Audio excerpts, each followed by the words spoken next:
Eu tô falando isso pra vocês, eu tô dando esse conselho porque foi o que eu fiz. Esse vídeo é uma versão mais moderna de um outro vídeo que já fez muito sucesso aqui no canal. E como vocês podem perceber, o carro mudou. Teve a ajudinha dos dividendos da Taesa. Muito obrigado, Taesa. Nesse vídeo eu vou tentar fazer de forma bastante direta um mapa de 5 pontos para tu começar a investir. Mas antes só deixa eu te fazer uma provocação. Imagina que alguém te convida para jogar um jogo e essa pessoa diz: vamos apostar para ficar mais interessante, mas fica bem tranquilo, porque a gente vai começar e na primeira vez vai valer R$1, na segunda vez vai valer R$2, na terceira vez vai valer R$4. Então tu tá percebendo que tá dobrando a cada rodada. Mas ele diz, fica tranquilo, a gente só vai jogar 18 rodadas, então não vai dar um valor muito alto, né? Aí tu te engana. Se tu aceitasse jogar esse jogo, só na última rodada tu ia estar apostando mais de R$130 mil. E se tu tivesse iniciado o jogo apostando R$10, só na última rodada tu ia estar apostando mais de R$1 milhão. Esse é o grande poder dos juros compostos. Claro que aqui a gente tá falando algo que dobra a cada rodada, não é isso que tu vai conseguir na vida real, mas só para tu entender como os juros compostos, eles têm o poder, se tu der tempo para eles fazerem o seu trabalho. E agora que eu já tenho um pouco da tua atenção e nós já espantamos aquelas pessoas que não conseguem nem assistir alguns poucos segundos de vídeo, e realmente eu não sei como essas pessoas têm alguma pretensão de se dar bem financeiramente na vida, porque tu precisa aprender coisa e para aprender coisa tu precisa parar um pouquinho para assistir. Mas vamos lá, vamos falar do primeiro passo para começar a investir bem. Primeiro passo, na verdade, é antes de investir. A gente está falando de decisões de orçamento. Aqui eu vou abordar 3 pontos, na verdade. Primeiro é como que os ricos fazem as suas decisões de investimento. É muito comum as pessoas só pensarem em querer gastar em coisas que são de consumo. E se daqui a pouco a pessoa ganha um salário melhor, ela começa a gastar mais. Então, na verdade, ela só eleva o seu padrão de vida e não consegue guardar essa diferença. Na verdade, as pessoas que acabam tendo sucesso financeiro e construindo um bom patrimônio, elas já têm uma outra ideia. Isso é muito falado no livro Pai Rico, Pai Pobre. Nesse livro, ele explica de forma brilhante o conceito de ativo e o conceito de passivo. E não é o conceito tradicional da contabilidade, mas a forma que ele apresenta eu acho muito interessante para mudar a tua chavezinha. Ativo é tudo que põe dinheiro no teu bolso. Passivo é tudo que tira dinheiro no teu bolso. Então, na verdade, na classificação dele, por exemplo, a tua casa, o teu carro, especialmente se tu não usa ele para trabalhar, é algo que é um passivo. E o que na maioria das pessoas acontece? Elas acumulam dinheiro e compram passivos. Conforme vai passando a vida delas, elas se veem que cada vez elas têm que trabalhar mais para sustentar mais bens que fazem parte da vida dela. Já as pessoas que têm uma educação financeira e já têm essa ideia diferente, elas fazem o quê? Elas, claro que elas compram passivos também, porque elas precisam viver, mas elas investem em ativos. E aí esses ativos, em algum momento, vão gerar renda para ela, e essa renda que vem desses ativos, aí sim vai ajudar a aumentar o padrão de vida dessa pessoa. Então esse é o caminho que os ricos fazem. Ganham dinheiro, investem em ativos e aí os ativos compram os passivos. Claro que não é tão direto assim, às vezes a pessoa ganha e vai comprar um passivo, obviamente, mas ela já tem essa visão na cabeça dela, já tem esse planejamento que ela precisa acumular ativos ao longo da vida dela, senão ela só vai acumular bens que vão exigir que ela invista dinheiro para manter esses bens, e em algum momento isso pode ficar meio insustentável. E só para lembrar que a gente tem exemplos de ganhadores de loteria que por não terem uma educação financeira, só consumiram e quando viu o dinheiro acabou. Então esse é o primeiro ponto quando a gente fala de orçamento. Segundo ponto é tu ter um plano de gasto consciente. Esse é um conceito que tem um educador financeiro, Ramit Sethi, que ele fala, que é basicamente tu planejar os teus gastos. E ele fala de 50% a 60% deveria ser para os seus gastos fixos, 10% mais ou menos investimentos de longo prazo, 5% a 10% investimentos de médio e curto prazo e de 20% a 35% gastos sem culpa. Porque as pessoas são diferentes. Daqui a pouco uma pessoa quer ter coleção de selos, sei lá. Se tá no orçamento dela, se ela se planejou para isso, quem sou eu para dizer que isso ela não tem que gastar dinheiro? O dinheiro tem que servir um propósito e as pessoas são diferentes. Mas é importante tu fazer esse planejamento prévio, porque se tu só deixar a vida acontecer, o dinheiro, vocês bem sabem, ele some. E quando a gente fala em orçamento familiar, dá atenção a 3 grupos: moradia, transporte e alimentação. Geralmente são esses 3 grupos que realmente fazem as pessoas ficarem descontroladas financeiramente. Muitas vezes as pessoas estão tentando viver acima do que elas podem naquele momento. Então, se tu tu fizer mudanças em uma dessas 3 categorias, pode ser mudanças mais drásticas, mas vão ser realmente mudanças que vão trazer mais impacto do que daqui a pouco tu ficar anotando todos os teus cafezinhos e tentar cortar em coisas que não têm realmente impacto maior nas tuas finanças pessoais. E terceiro, põe na cabeça de vocês, investir é um hábito, não é algo que tu faz uma vez, é que nem tomar banho, e tu vai aprendendo ao longo da jornada. E todo mundo que investe regularmente já cometeu erros. Então lembrem-se que é uma jornada e vocês vão aprendendo ao longo do processo. Mas se vocês nunca começarem, aí não tem salvação. Então esse foi o primeiro ponto, que é decisões de orçamento, que eu acabei abrangendo em 3 subtópicos. Segundo ponto é, tu tem que ter os teus objetivos financeiros definidos. Porque, dependendo do prazo desses objetivos, vai ser um investimento que é mais indicado do que o outro. Curto prazo, até 3 anos. Médio prazo, de 3 a 5 anos. Longo prazo, mais 5 anos, mas idealmente 10 anos para cima. Objetivos de curto e médio prazo, tu tem que investir em renda fixa. E se tu não sabe quando que tu vai precisar sacar aquele dinheiro, tu investe em uma renda fixa pós-fixada, geralmente atrelada a 100% CDI. Felipe, mas eu não entendo nada do que tu acabou de falar. Pós-fixada simplesmente quer dizer que tu não sabe o valor antecipadamente. Vou te dar um exemplo que vai ficar bem fácil. Imagina se eu combino contigo que eu vou te ressarcir 100% das tuas despesas de combustível. Nem eu, nem tu sabemos qual vai ser o valor que eu vou te pagar no final do mês, mas a gente sabe que eu vou te ressarcir 100% do que tu gastar com combustível. Então essa é uma despesa mais ou menos pós-fixada. E o preço do combustível varia ao longo do tempo. A mesma coisa com a taxa de juros. Ela varia ao longo do tempo e um investimento pós-fixado vai acompanhar essa variação. E CDI, Certificado de Depósito Interbancário, é simplesmente uma taxa que os bancos usam para emprestar dinheiro um para os outros, e essa taxa acaba sendo uma referência para todos os investimentos de renda fixa do país. Então, se os teus objetivos são de curto prazo, ou tu não sabe quando tu vai precisar sacar aquele dinheiro, ou é a tua reserva de emergência, tu tem que investir sem inventar moda. Pega um investimento que é 100% CDI, um CDB de banco grande, médio, e tu tá muito bem servido nesse quesito. Já para investimentos de mais de 10 anos, desde que tu invista com estratégia, claro, renda variável pode fazer muito sentido para tua carteira. Vou mostrar agora um gráfico que para mim é o que mais mostra por que renda variável é para o longo prazo. Ele está mostrando um investimento num índice, e um índice nada mais é do que uma carteira de ações que já tem regras pré-definidas para estabelecer quais ações entram e quais ações saem. Então tu não precisa ficar pensando no que comprar e no que vender. E aí tem produtos de investimento que acompanham esses índices. No Brasil, o mercado de ações, um dos mais famosos, o índice é o Ibovespa. Então, esse gráfico aqui está mostrando que o investimento num índice, se tu permanecer por mais tempo investido, a chance de tu ter um retorno negativo vai caindo quanto mais tempo tu fica investindo. Vocês podem até ver no gráfico que um período de 20 anos, pelo menos nominalmente, não teve retorno negativo. Em contrapartida, se tu ficar investido em um ano apenas, e eles fizeram várias janelas de um ano para testar isso, viram que o retorno pode ser muito positivo, mas também pode ser muito negativo. E aí, se tu precisa sacar aquele dinheiro que tu investiu em renda variável, quando o mercado está passando por um ciclo ruim, isso vai ser muito ruim para o teu patrimônio. Por isso que a gente fala que renda variável é para o longo prazo. Ok, tu fez decisões inteligentes de orçamento e tu já definiu teus objetivos financeiros. Antes de eu te falar o terceiro passo, queria te pedir, se tu tá gostando desse conteúdo, clica para se inscrever no canal e compartilha esse vídeo com mais pessoas. Vamos ajudar a melhorar a educação financeira do nosso país. E claro, não vou ficar triste se vocês ajudarem o canal a crescer. Então, muito obrigado pela ajuda e vamos partir para o terceiro ponto. Isso é pouco falado e, na verdade, eu que criei essa classificação da maneira que eu estou apresentando aqui. Mas é essencial que tu saiba que tipo de investidora tu é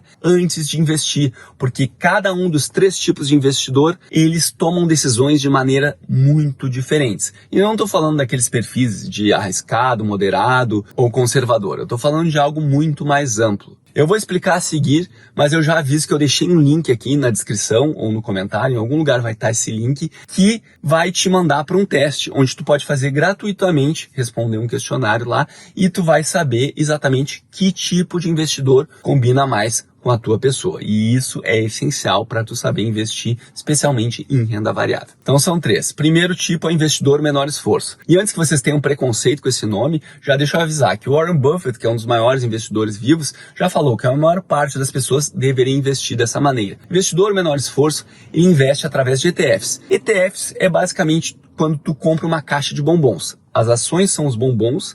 Em vez de tu comprar uma ação individualmente, tu vai lá e compra já uma caixa que tem vários bombons já lá dentro que já foram pré-definidos. Então, ao comprar um ETF, muitas vezes tu já está fazendo uma boa diversificação. E aí existem ETFs passivos que eles não tomam nenhum tipo de decisão subjetiva do que comprar ou de que vender. Eles simplesmente seguem o índice. Como eu já falei, por exemplo, o Ibovespa é um índice do mercado brasileiro e tu pode encontrar um ETF que vai investir no Ibovespa. E aí tem outros índices e tu vai encontrar outros ETFs para investir nesses índices. Então o investidor menor esforço, ele gasta pouquíssimo tempo para acompanhar sua carteira de investimentos, já que o próprio ETF faz as compras e vendas de ações lá dentro, então ele só tem que definir a sua carteira e qual vai ser os ETFs que vão entrar dentro dela. Depois que ele faz essa definição, acompanhar e gerir essa carteira fica muito simples. Depois, o segundo tipo é o investidor previsão do tempo, que basicamente ele escolhe os seus investimentos através de um algoritmo ou uma receita de bolo. Essa receita de bolo que vai dizer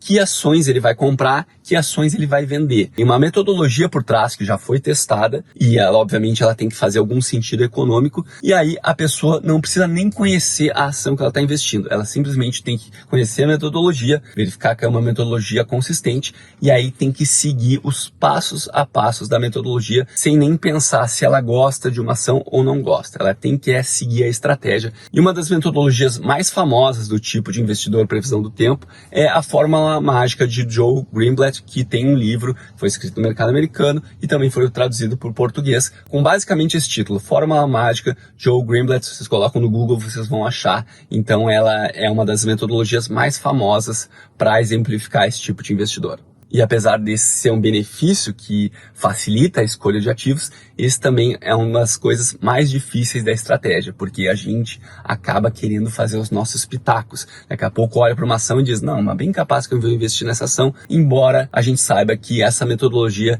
indique que a gente tem que fazer o que ela manda e não colocar nenhuma decisão subjetiva. E por fim, tem o investidor juiz, que como o nome já diz, ele vai basicamente analisar provas e depois vai tomar uma decisão subjetiva.